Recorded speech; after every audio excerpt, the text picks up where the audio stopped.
जय श्री राम। आज मैं दोहा नंबर 3 के पश्चात उसके बाद जो चौपाई प्रारंभ हो रही है, बहुरी बंद खल गन सती भाई, वहाँ से लेकर के मैं 6वें दोहे तक मैं सुनाऊंगा और उसका भावार्थ भी बताऊंगा। आप सबका आशीर्वाद बना रहे, ईश्वर की कृपा बनी रहे। आप सबसे आग्रह पुनः करता हूँ कि अगर आपने इस चैनल को सब्सक्राइब नहीं किया है तो लाल बटन दबा के प्लीज सब्सक्राइब कर दीजिए।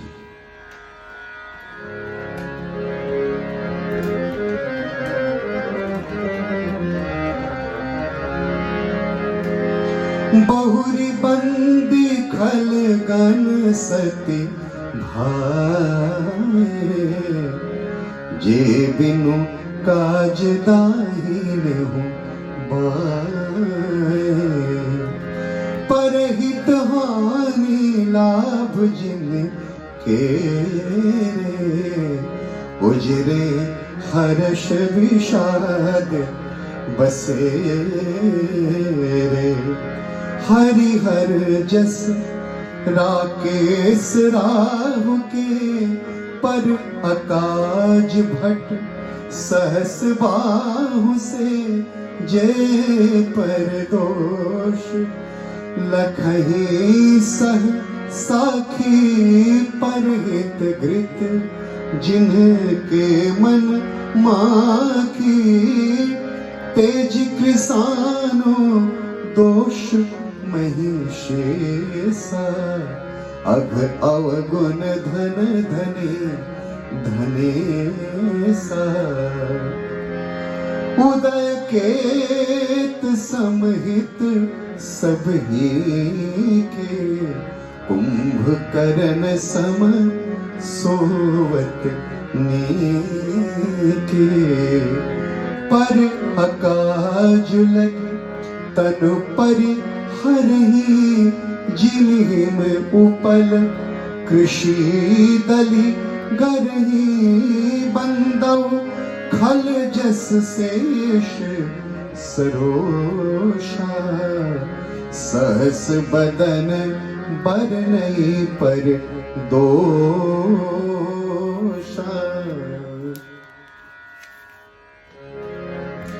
पुनि प्रणवौ पृथुराज समाना, पर अघ सुनई सहस दस काना, बहुरी सक्र सम बिनवौ तेहि, संतत सुरानीक हित जेहि, बचन वज्र जेहि सदा प्यारा, सहस नयन पर दोष निहारा, उदासीन अरिमेत हित सुनत जरहि खल रीति, जान पान जुग जोरि जन, बिनती करई सप्रीति, मैं अपनी दिस किन्ह निहोरा, तिन्ह निज ओर न लावब भोरा, बायस पलियहि अति अनुरागा, ओहि निरामिष कबहु की कागा, बंदो संत असजन चरना, दुख प्रद उभय बीच कछु बरना, बिछुरत एक प्राण हरि लेहि, मिलत एक दुख दारुण देहि, उपजहि एक संत जग माहि, जलज शोक जिमि गुण बिलगाहि, सुधा सुरा सम साधु असाधु, जनक एक जग जलधि अगाधु।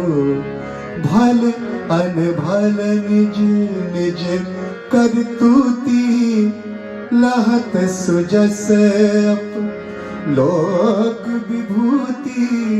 सुधा सुधा कर सुरसरी, साधु गरल अरल कलिमल सरि व्याधु। गुण अवगुण जानत सब कोई, जो जिहि भावनिक तिहि सोई। भलो भलाई पे लहई, लहई नीचाई नीच। सुधा सराहिय अमरता, गरल सराहिय मीच।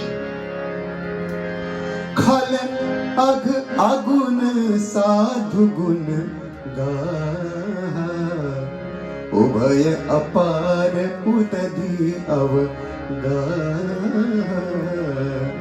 तिहि ते कछु गुण दोष बखाने, संग्रह त्यागन बिनु पहिचाने।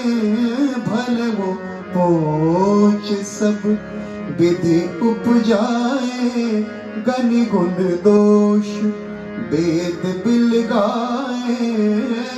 कहीं वेद इतिहास पुराना, विधि प्रंच गुण अवगुण साना। दुख सुख पाप पुण्य दिन राति, साधु असाधु सुजाति कुजाति। दानव देव ऊंच अरु नीचु, अनिय सुजीवन माहुर नीचु। माया ब्रह्म जीव जगदीसा, लक्ष्य अलक्ष्य रंक अवनीसा। काशी मग सुर सरी क्रम नासा, मरु मारव महिदेव गवासा। सरग नरक अनुराग विरागा, निगमागम गुण दोष विभागा। जड़ चेतन गुण दोष में विश्व किन्ह करतार। संत हंस गुण गहई पय, परिहर बारी विकार। परिहर बारी विकार। बोलिए सियावर रामचंद्र की जय। आइए इसका भावार्थ सुनते हैं। चौपाई से मैंने प्रारंभ किया था कि बहुरी बंदी खल गन सति भाएं। अब मैं सच्चे भाव से दुष्टों को प्रणाम करता हूं, जो बिना ही प्रयोजन अपना हित करने वाले के भी प्रतिकूल आचरण करते हैं।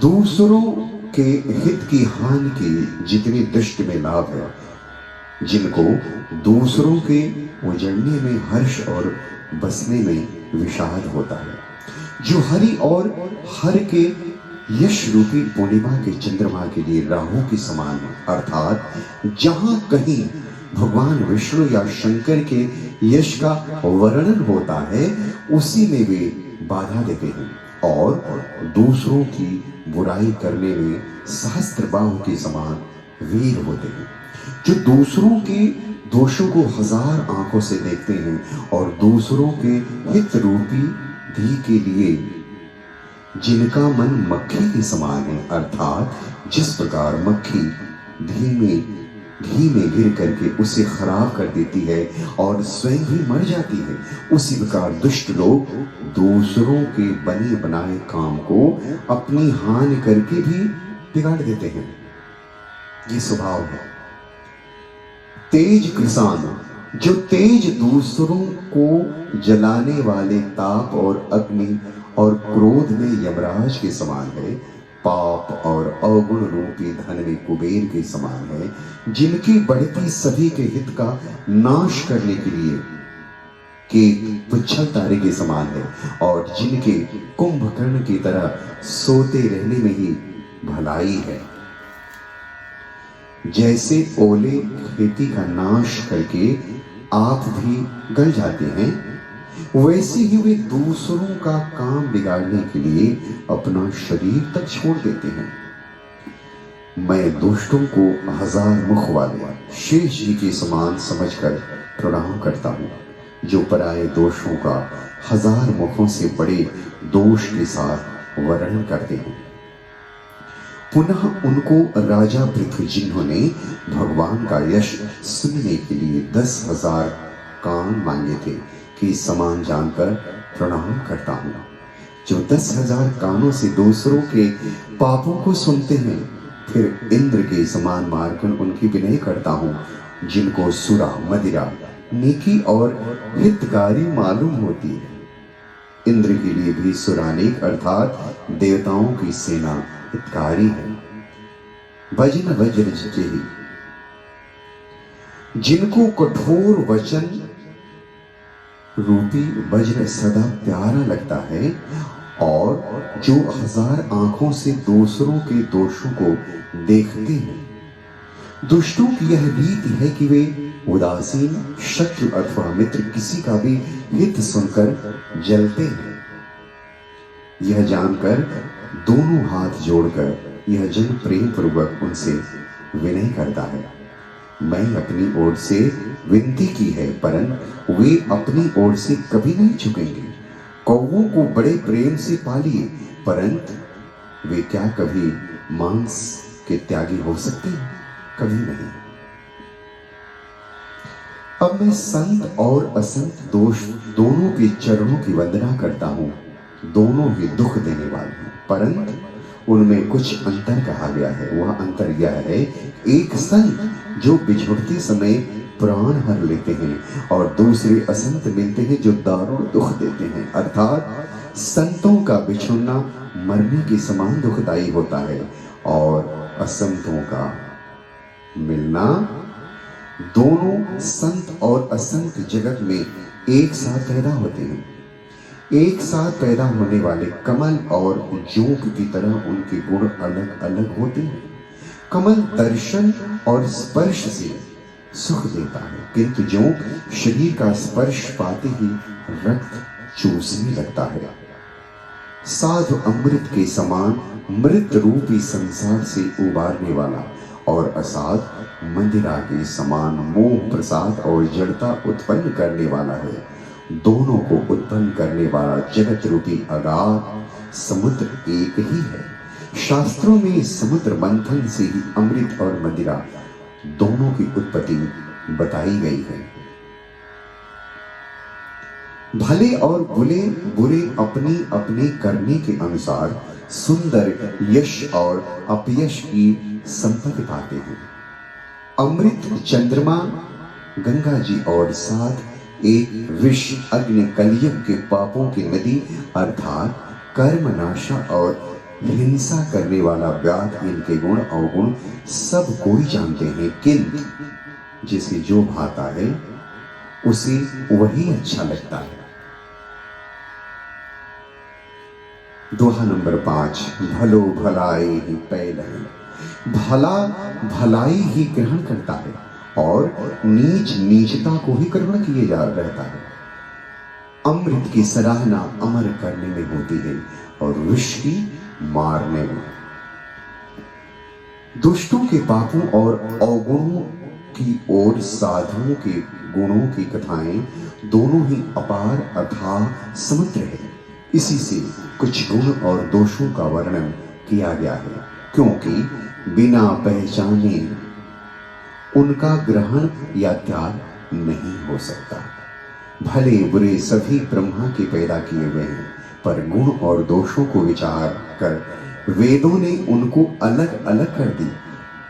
वेद इतिहास और पुराण कहते हैं कि ब्रह्मा की यह सृष्टि गुण अवगुणों से सनी हुई है।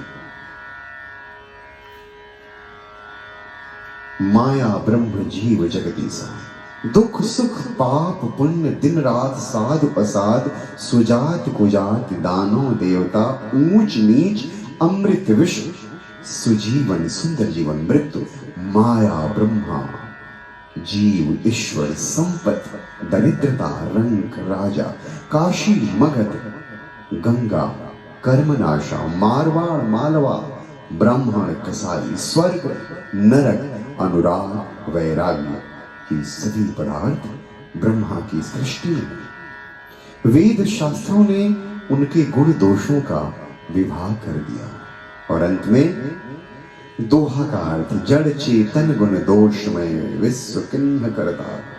विधाता ने इस जड़ चेतन विश्व को गुण दोष में रचा है, किंतु संत रूपी हंस दोष रूपी जल को छोड़कर गुण रूपी दूध को ही ग्रहण करते हैं।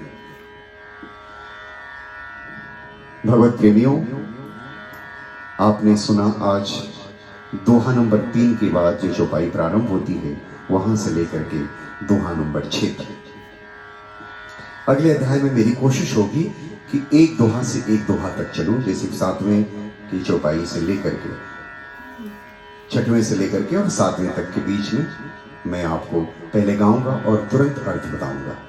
ये लंबा हो जाता है, तो उसी सुविधा से हम चलेंगे। अगर आपके कुछ सुझाव हैं तो कमेंट बॉक्स में मुझे ज़रूर लिखिए। और पुनः एक बार निवेदन, अगर आपने इस चैनल को सब्सक्राइब नहीं किया है तो फटाफट लाल बटन दबाइए, बेल आइकन दबाइए, ताकि जो भी यहाँ से अपलोड होगा प्रतिदिन आपको नोटिफिकेशन पहुँच जाएगा। प्रेम से कहिए जय सिया राम।